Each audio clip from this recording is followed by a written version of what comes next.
A ideia no começo não é aprender as regrinhas gramaticais e o vocabulário solto. É você já aprender as frases que você usa dentro desses contextos. E muita gente acha isso estranho. Eu não sei com você, a minha experiência era muito, tipo assim, eu era quase um mímico, entendeu? Eu acho que deve ser...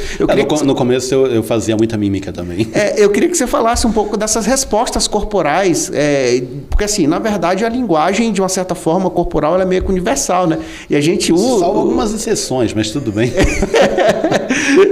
Aí eu queria que você falasse desses primeiros momentos, das etapas para as pessoas começarem a estar fluentes, né? Porque tem, né, um questionamento muito grande das pessoas que iniciam, porque a cabeça da pessoa começa a identificar a frase por palavras, né? Sim.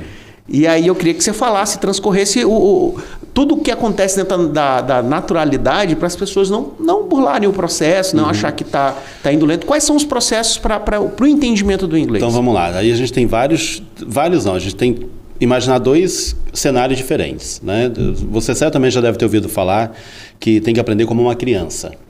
Isso hoje na linguística, né, nas pesquisas que a gente tem, não é bem assim. Você não tem que aprender como criança porque você é um adulto. Teu cérebro funciona diferente, né? As conexões e tudo mais vai funcionar de maneira diferente da de uma criança, então você não aprende como uma criança. Então, esse é um dos mitos que a gente já derruba, fala para todo mundo.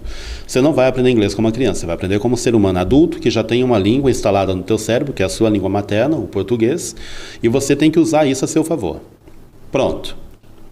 Outra coisa que a gente fala desde a década de 90, né? Aí, claro, eu estava estudando inglês ainda, mas tem uma abordagem, tem uma série de pesquisas que a gente vai no campo lexical, que é o vocabulário da língua, e não é só palavra solta, que a gente diz assim: estudar gramática e estudar palavrinha solta também não vai te ajudar muito. Não adianta você ir lá e aprender o que é um present perfect, o que é um present simple, aprender a regrinha e depois ficar tentando montar as coisas.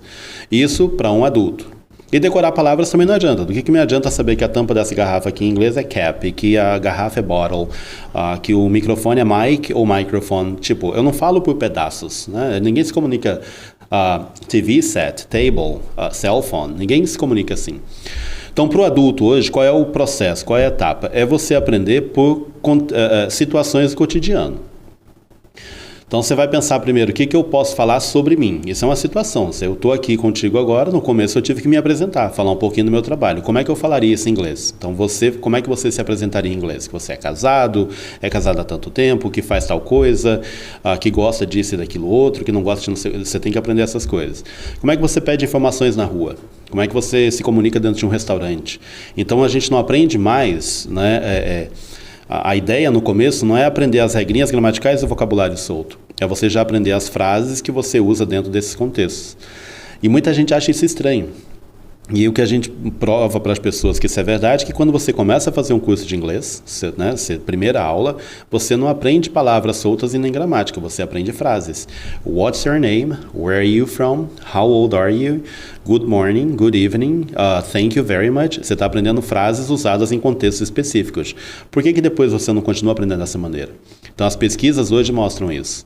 Então, o processo para adulto é justamente esse. Partir de um universo egoísta que eu falo, né? A pessoa ela tem que pensar no mundo dela. Vou falar de mim, da minha família, da minha rotina, dos meus gostos e coisas que eu não gosto. Vou falar disso. Depois eu vou fazer pergunta aos outros. Eu vou interagir com os outros. E depois eu vou para o mundo, né? Aprender a falar sobre inteligência artificial, artes, cinema. E sim eu vou para outras coisas. Então, no começo, você vai errar muita pronúncia, porque o nosso aparelho fonológico aqui não comporta alguns sons da língua inglesa, então a gente tem que se acostumar com isso, e o adulto tem que ter consciência disso. Não adianta o professor ficar falando a linguinha entre o dente, o TH, não sei o quê. Isso pode desmotivar a pessoa a aprender inglês, e desmotiva, já vi muitos casos disso. Então você tem que ir no seu ritmo, se divertindo, né, e ter um profissional que ajude você com isso.